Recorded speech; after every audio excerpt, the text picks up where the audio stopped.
Bonjour, bonjour, mes bien-aimés dans les seigneurs. Na pesi biso nyonso mbote mbote sika nyonso message ekokuta biso na tongo na pokwa na butu. Ça dépend l'air nini o nzamba osala ngulu landa message oyo. Vraiment ngai na sepeli kozali liboso na bino lisusu mpona kopesa bino ba message oyo nzambe na biso apesi. Na ye na ba message lelo mes frères et sœurs, il y a très important comme d'habitude soki na ye seke na ye na ba message oyo nzambe apesi. Na ye na ba message mpona batu 4, je pense, pour na sœur Nadège, pour na Peniel na Mai Kalambay, pour na JB, voilà. Pour na siko temps oyo nzambe a ko permettre biso, je pense que na kopesa ba message wana na 4 personnes oyo, et surtout ba message oyo ezali adressé na 4 personnes oyo, mais entre-temps, ezali pona batu ebele, ezali pona biso nyonso, ezali pona ba foule oyo bazo drainer, ezali pona ba âme oyo ezali ebele sima na bango. Donc ngana koloba message oyo ezali ya batu ebele et concerné batu ebele. Donc bandeko na ngai tolanda message oyo na bokebi. Et ça très important et to pesa yango, to partager yango na bandeko oyo ba yebi nanu te. Yo peut-être ozali éveillé, mais bango bazana no éveillé te to sunga bandeko po to sauver ba âme. Eloko nzamba lingi yango wana nzamba lingi to sauver ba âme, lingi ba âme na biso moko ezala sauver. Donc voilà na ba message pour na bandeko oyo nazo pesa yango sikoyo. Na tiki bandeko na nga nyonso na maboko ya tata nzambe, vraiment tika tata nzambe a pambola bino bandeko nango tozalaka ensemble. Maman brillante, vraiment nzambe a pambola yo bolingo ebele na ba mama nanga nyonso, nzambe nanga amona bino, abakisela bino, a pambola bino, qu'il vous donne ce que votre cœur désire. Na bana mouvement TV nyonso tika ete nzambe a pambola bino na baposa na bino nyonso, pe abatela biso, abanda na biso message one bandeli ti na suka. Naza ko banda message oyo directement bandeko nanga nazo banda na message ya JB, et puis na kopesa message ya Peniel, ça dépend, ou bien na kopesa sœur Nadège. Mais na préféré na banda na oyo ya ndeko na biso JB, ya musicien ya wenge muzika, po ezali 3 messages o nzamba pesi ngai. Donc na koti mbala moko po na temps na biso, mes frères et sœurs, batu nyonso o balandaka JB, entourage nyonso tu ya JB, ya ndeko na biso JB, na ye moko ndeko na biso JB bo komisela ye message oyo. Puisque ba message oyo na ye nango ezali ngana kolobeza 3 messages. Pourquoi? Po nzamba pesaki nga message ya liboso po na JB, na yaki kopesa yango te. Bandeko, na pesaki message wana te po na plusieurs raisons. Na bondelaki po na ye, na bondelaki po na ye, po na ngai na kanisaki ke nzambe apesi nga message wana ye na bondeli po na ye esili eleki. Bandeko na nga nzambe ayaki kopesa nga deuxième message il y a 2 semaines passées. Nzambe ayaki kopesa nga deuxième message po na ye. Na pesaki toujours ka message wana te, na baki non, na kobondela po na ye, vraiment, na zalaki vraiment na makasi ya koya kopesa message wana te, na bi non, na kobondela po na ye. Na zalaki na ba message mosusu ya mboka ebele o bomoni nga na zo pesa, na yaki kopesa na ba message wana ya mboka. Et ndenge na zolo ba boy mercredi ya semaine o tozo silisa. Mercredi. Message oyo ndenge na tiebo peut-être na reposta ngo lundi ou mardi ya semaine oyo. Nde tozo babo toza dimanche. Na zwaki message oyo mercredi. Ça dépend ndenge ni na poster message oyo. Na tiango en ligne.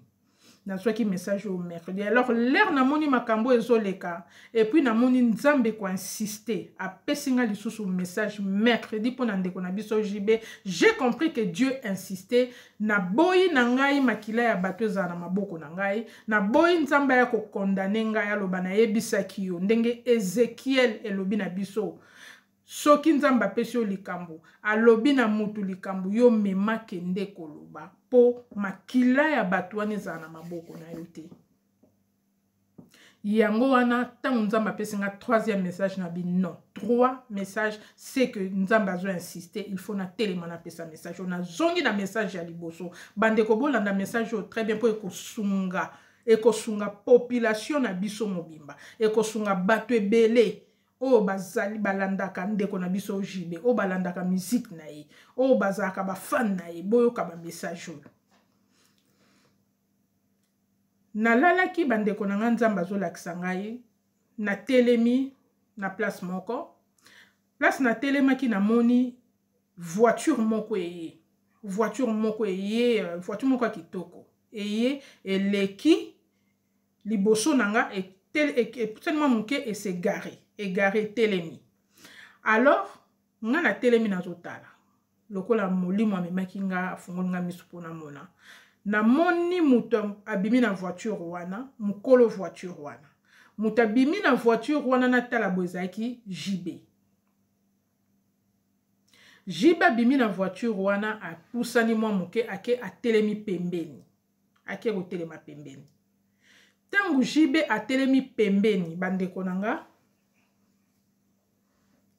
na quelques minutes leka jibe ake atelemi pembeni après quelques minutes molimo abina nga tala makambo ezosalama namoni mbala moko voiture ya jibe voiture wana oyo ayaki nango agare ya bimi na kati namoni mbala moko voiture wana epeli moto voiture wana ya jibe epeli moto ebandi kozika mais alors moto oyo ezopela na voiture wana nga na ntango na telemi nazotala namoni voiture wana ezozika matériellement te mais moto ezopela makasi elingi voiture wana mobimba ezipi voiture wana mobimba donc voiture wana ya jibe ezingamaki na moto makasi mais ye atelemi libanda place atelemaki ye akibimi ye moko atelemi ye moko azalaki na inquiété te azotala voiture na ye wana ndenge ezopela moto azalaki inquiété te mais nga na trouvaki yango bizarre voiture na ezozika mais ye azalaki na inquiété te mbala moko mes frères et sœurs namoni bato babandi kobima na voiture wana ya jibe na se ya moto wana eloko edepasaki nga na se ya moto wana babandi kobima na voiture bato babandi kobima mutu moko abimi ya mibale ya misato basi na mibale babandi kobima bazolanda bazobima bazotraverse moto wana sikoyo lere bazobima bazotraverse moto wana moto wana ezotumba bango te mpo moto wana mpe ezotumba mutuka te me moto ya makasi sikoyo nga nalobi place nazalaki nalobi me bato bazobima na moto wana bazozika te boye c'est que bato wana nzambe azobikisa bato awa mpo namoni bato bazobima mais ye avandi atelemi place atelemaki il faisait rien il bougeait pas azotala kaka aotala mutuka ne ndenge ezozika abandi mpe komona bato wana nde bazobima bato babimi nombre ya bato babimaki na kati ya mutuka wana eza jamais nombre oyo ekomema c'était une voiture normale ezalaki bus te ezalaki camion te ezalaki voiture normale ya 7 places donc voiture il y a comment on dit il y a 4 portières voiture anormale alors bato babimi balandani après namoni bato batiki kobima siko molimo azoloba nanga bato babimi na mutuka oyo me babimi bango nyonso te bamusu batikali consumer na moto wana bamusu batikali consumer na moto wana mba moko na lamuki na sutuki na pongi ezaki ndoto nabi nzambe nanga me olakisi nga nini po soki nabi napesa message napesa ye message napesa bato po ça lui concerne pas seulement lui mais bato ebele wana na mona kelingi kolakisa nini nazaki troublé na ndoto wana bandeko na bondelaki po nango ndenge na utaki koloba nabi bon ndenge na bondeli natika nzambe asala ndoto oyo nazwi yango oyo nazoloba siko nazwi yango l'année passée eza ya année oyo te ndenge nga nayaka koyebisa bino natiaka nzambe oyo akela likolo na si maloba no aloba moto akosela nzambe likambo te parce qu'il sera maudit nakosaka na kombo ya nzambe te ezalaki année passée. Alors na bondeli po na ndoto na bi soki nzambe abimisi bato na moto seka sauver bato bongo ba o batikali na kati ndoto ane troublaki nga na bondeli esili na pesa message wana te. Bandeko nanga na bandi komona makambo ezo salama na pesika message ote na pesaki yango te. Na bandi komona bato ndenge bazo kufa na moni yango ekomi de trop na pesi nanga ka message wana te. Na bonde na bi nzambe ndoto olakisaki nga lelo na moni bato bakomi kokufa bazolanda na boye mpo na nini. Na bondeli na bi nzambe yo moko oyebi na pesi message wana te. Nalali 2 semaines passées. 2 semaines passées awa nalali bandeko nanga nzamba bandi kolakisa nga likambo. Bolanda ndoto malamu. Nalali nazomona JB atelemi nesika moko na sima na ye bato ebele basali molongo. Alors molimo azopesa nga bato o basali molongo na sima na ezali na ba musicien na ye na bato nyonso balandaka ye. Mes frères et sœurs bango nyonso bato batelemaki wana na JB ye moko atelemaki liboso balati pembe blanc penza neti ya satan blanc makasi balati pembe basali file indienne mulongo mulai na sima ya JB mtatelema liboso. Après cela namoni JB afukami donc mabolongo na se bato nyonso balandaki basali même mouvement oyo asalaki bango nyonso pe bafukami. Tango bafukami bango nyonso namoni JB mba moko akangi mabo. Donc bato baza na simane nyonso baolanda makambo ya zosala abandi kosambela abandi ko invoquer nzambe abandi kosambela siko lera abandi kosambela nga place na telemaki nazotana bi Seigneur mais ezali kamwa malamu JB azosambela pe azosambelisa bato nyonso oyo bazolanda ye na sima ebele boye. Mbala moko molimo ameminga liboso ya JB. Tango na lobi bongo molimo ameminga liboso ya JB. Donc na komi siko kotala na direction JB banda ekotala. Po liboso nazali komoni en face. Na mona ibango en face. Na molimo siko ameminga liboso ya JB. Mes frères et sœurs na komi siko kotala nzambe oyo JB banda ekosambela. Liboso siko ya JB place JB fukamaki na bato wana. Mes frères et sœurs na moni tala lisu moko munene. Mam nazo yebisa bino eza mambo solo.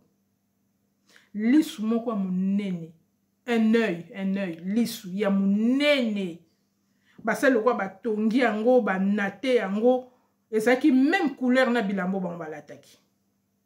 C'est pourquoi bana nzambo bakanisaka pembe. Kolata pembe c'est un signe à sainteté. Non, ça peut être utilisé n'importe comment. Il faut kozala mutamolimu pona ko sosola makambo, même les couleurs. Il faut pas ozala tromper dans ba couleur. Nzambe o bazai ko sambela, ezaki un œil lisu. Lisu ezanini? L'œil de qui? Wana eza makambo spirituel, eza branche mususu, eza enseignement mususu soki bandeko ba ebité. C'était un œil, bazo sambelela lisu anani.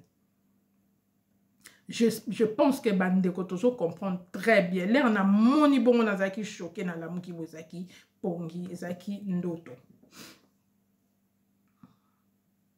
Alors na telemi na bi menzambe ozo laksanga maka o laksinga lisusu makambo ya ndeko na biso JB siko na sala nini. En tout cas j'avais pas envie ya roya ko pesa ba message ya JB. Bandeko boyebi nga na ya na ba message ebele na pesa et c'est pas que bato na po balinga koyo kate non c'est pas mon problème on a problème nzambe mais j'avais juste pas envie nazaki vraiment na sengi nango penza bolimbisi na nzambe puisque nzambe a insisté. Mes frères et sœurs l'air na moni ndoto wanele qui moi j'avais compris ce qui s'est passé na keiko bonde la ponango. Entre-temps quelques jours après, nzamba ekolakisa ngai message moko ya entourage na ye, ya famille na ye direct. ya batu moko nga na yebi malamu nazaka na bango malamu bakoma vraiment presque bandeko po na ngai bango mo bayebi me baza famille ya JB direct, je dis bien direct. Nzambe ekolakisa nga makambo ya mabe koteli bango na ndako na bango. Tant nzambe alakisa nga bona bi pona nini namoni bango bo baza bandeko ya JB na bi non na luka bango na yebisa bango na luki bango na sololi na bango j'avais na bande écoute ko joindre bango te na komaki et puis na sali tout na pesi message wana na komiseli bango message wana. Après cela na biloko na sali boloko nzamba lakisinga bongo na bondeli pe na komisi message en tout cas lokola nzamba azolakisanga ndeko na bango pe azolakisanga bango boye c'est un danger pona bango na pesi bango message wana esili. Bandeko na ngai na pesi ba message oyo te nzamba lobi na ngai yo ozoyoka te, il faut pesa message puisqu'il y a beaucoup de gens qui sont impliqués boyoka bandeko.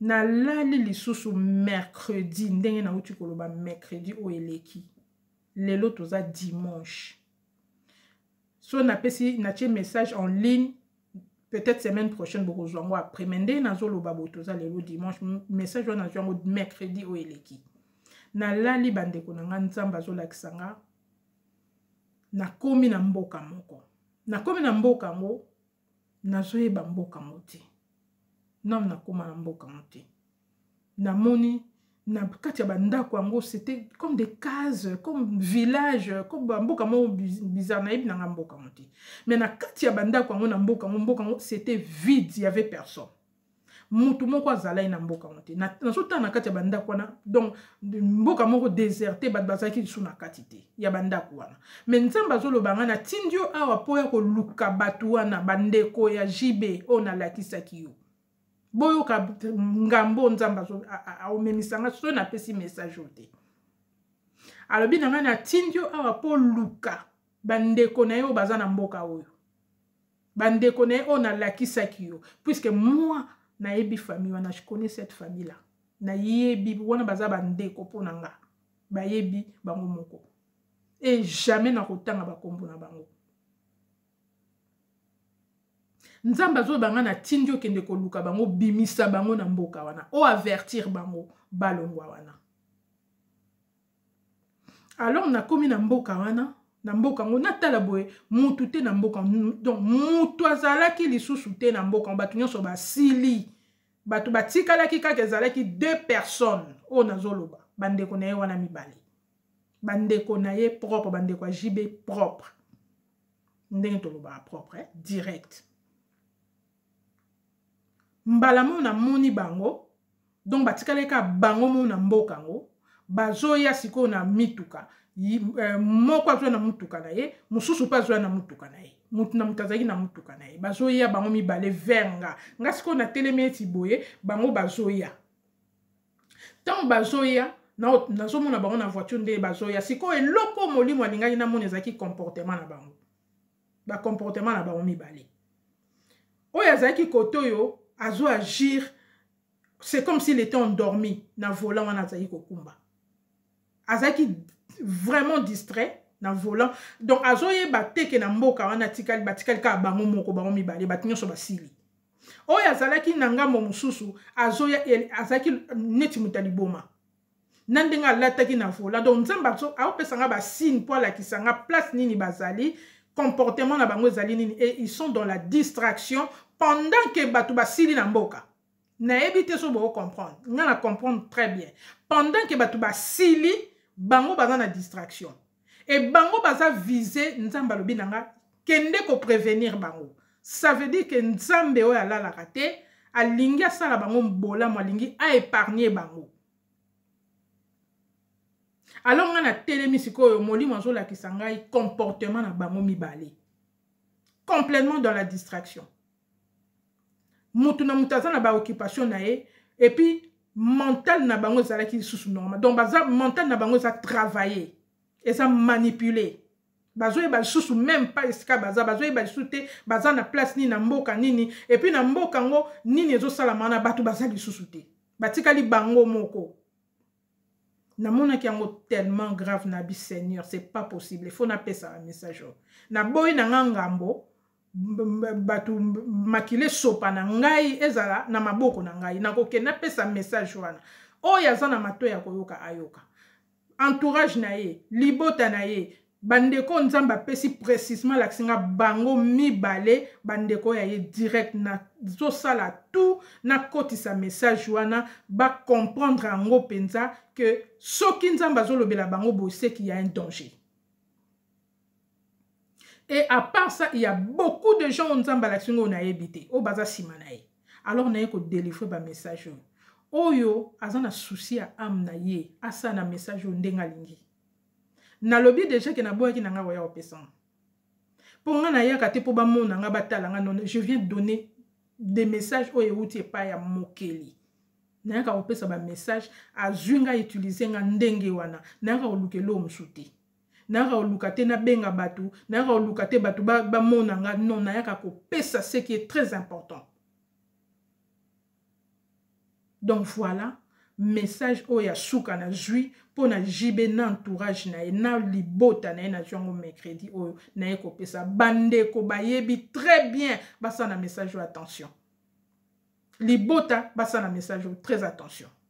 Ngai na suki wana makamususu etali ngai te nzambe molimo mosantu alandisa message wa komisango na batu oyo alingi esimba mitema na bango. Voilà, na kangi message a jibe soki nzambe apesinga message mosusu lokola ekomi makamususu nzambe azo insister, je viendrai na roya de la part du Seigneur.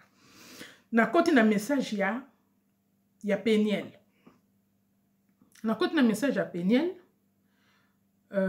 j'espère que na kozwa temps ya kopesa sœur Nadège, maman Nadège pe message naï.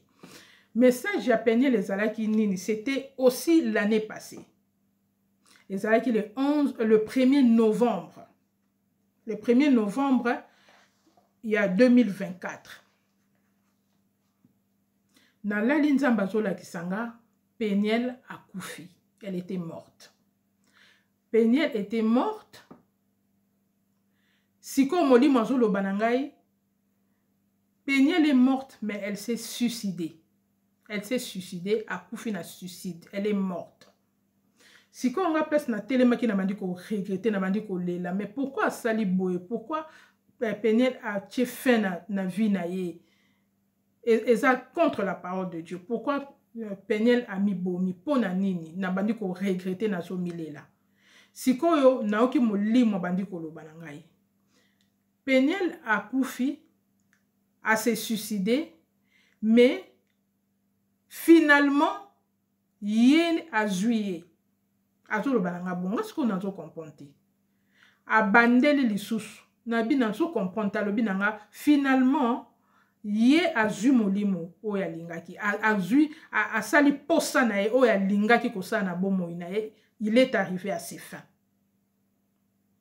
Si quand on a trouvé bananga finalement a zui oya lingaki donc muto a lingaki Peniel a kufa a sali posa na ye tant azolo bananga bonga azo comprendre azolo banani na tala bona moni Mike Kalambai bandeko na solo ba message na bandela kayango na bandela kango malamu pour bo comprendre pour tant nazo bananinga oya opesa sous ba message a boité pour na boy et kende et comme ba miniature na linga ngote donc ngai nazali a pour na ko pesa message nzambe pour na ko sonner ko pesa ko nyata na sonnette d'alarme pour na ko pesa mutu tala nzamba zo mona makambo zo sala tika makambo zo sala zonga na nzela pour na ko orienter peuple ya nzambe na yakate pour na ko bimisa problème. Alors soto zo comprendre ba message ma b yango tokenda na onde tokendaka awa nzamba zoloba nga boy Peniel a tué fin na bomo inaye a se suicidé a mi bomi mais en fait mutu oyo a sali ke ami boma oyo aza sima nango eza Mike Kalambai. Je ne vais pas mâcher mes mots na bomba Mike Kalambai te. Alors l'air na lamu ki na pongi na eselinga malili na bandi na bondeli po na Peniel puisque nalinga mona na biso Peniel, je la soutiens na sala ba vidéo, je suis Peniel et tout pour la soutenir. Pour na nini boye. Nzambe azoloba nga premièrement molimo oyo elataka Peniel na ba suicide. Biloko nyonso ezo tourmenter bo moina eza d'abord un esprit.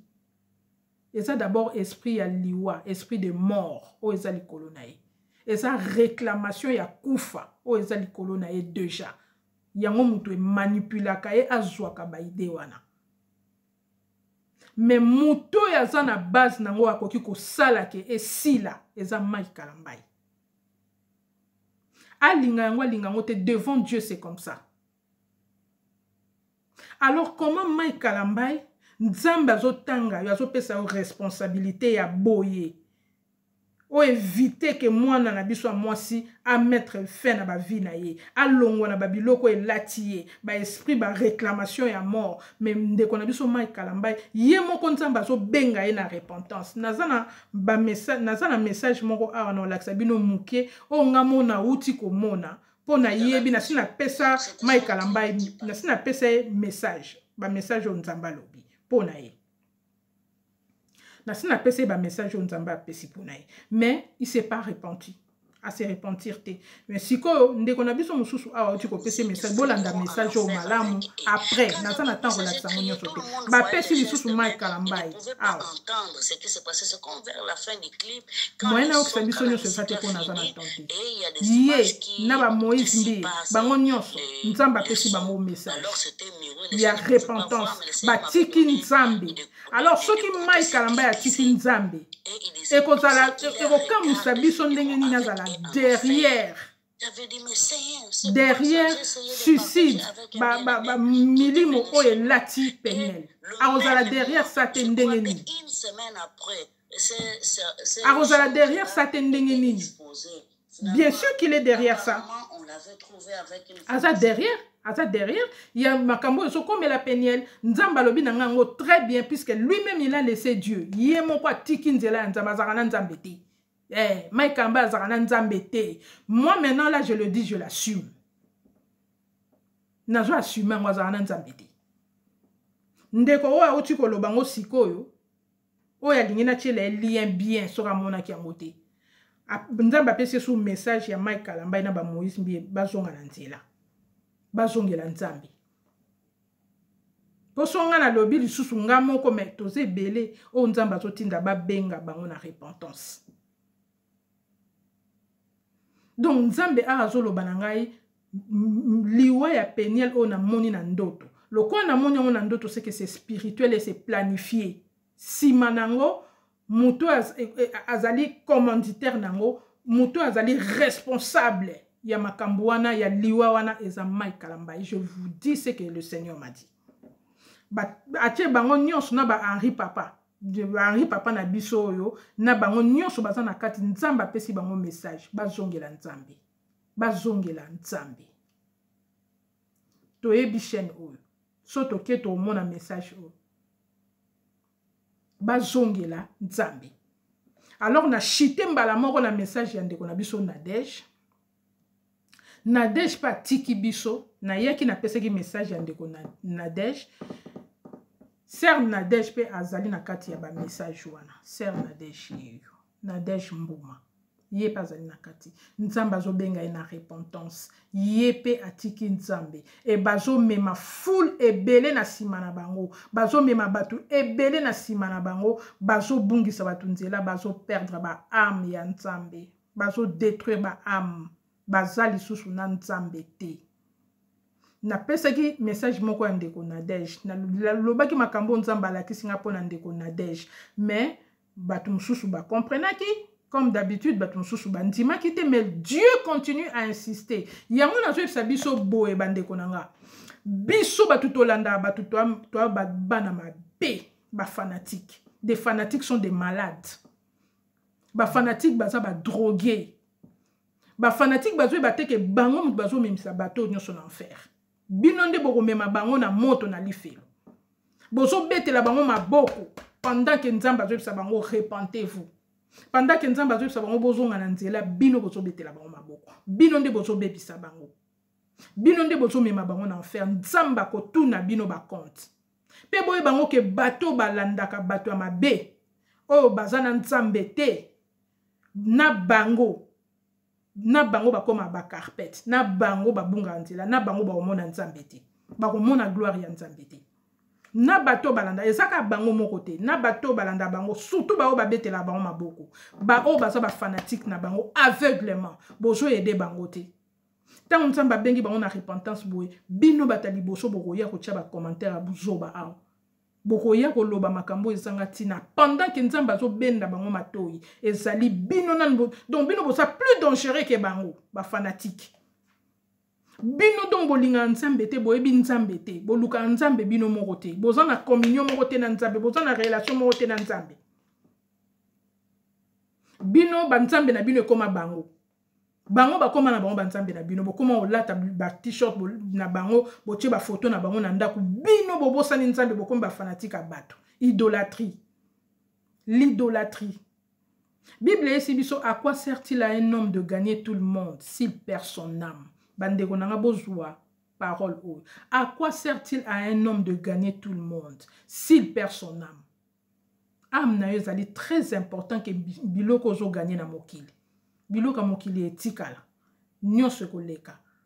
Mais âme na yo ekende wapi? Po vie eza éternel. Tokufa na biso te. Mais okende wapi? Na sima ezala na vie mibale. Kufa ezali pona bato bazo. Maloba nzambe ebisi biso nyonso. Amo eko kufa ezali l'âme qui pêche, c'est celle qui mourra. Donc na komiseli biso ba message oyo. Na linga ina pesa biso message ya Peniel. En fait naza na message mususu nzamba pesa kinga après message moko très profond na kopesa ngo yango eza mwa mulai mais message wana na lingi na pesa yango na Peniel. Na lingi vraiment na pesa yango na Peniel puisque c'est très très très important. Et ça très important mais na kozonga nango après. Na koya nango pona pesa ngo pe bana nzambe puisque c'est vraiment important. Et ça important mais na pesi Peniel na bana nzambe nyonso na pesi biso ba verset au Luc 10 19, Matthieu 28 16, Matthieu 18 18, Acte 3 4. Puissance ya kombo na Yesu. Peniel simba Yesu makasi. Message on a pesa ezali tellement troublant et lakisa biso makasi ya nzambe. Et ko lakisa biso puissance ya kombo na Yesu. Puissance ya kombo na Yesu. Simba kombo na Yesu makasi. Kombo na Yesu mutakosa ote Peniel. Message oyo ba version na ngi Peniel atanga ngo malamu. Utiliser kombo na Yesu na bo solo. Muto ozwa am na yo azate. Muto ko frapper yo azate. Muto akangamaka na Yesu muta frappaka ya azate. Kombo na Yesu ezana puissance mususu. Je veux vous dire c'est que nzamba lakisi nga meminga na makambo yo te. Kombo na Yesu ezana nguye moko osakana te. Soki Yesu wana tende babiso neti ngayo. Nde ba komsanga chips basala na ngande balingi me ba okokanga teliko na kombo na Yesu. Na kozonga lisuko pesa ba message etika na ya pesa message oyo mais na pesi ba verset oyo esunga biso esunga Peniel e bana na nzambe basali na nzambe obozo mema bato ebele ndeko na biso jibe nzamba bengi bino na repentance à la repentance na suki o na message oyo na koya kopesa ba message mususu soki Yesu Kristo azongi te. Au revoir.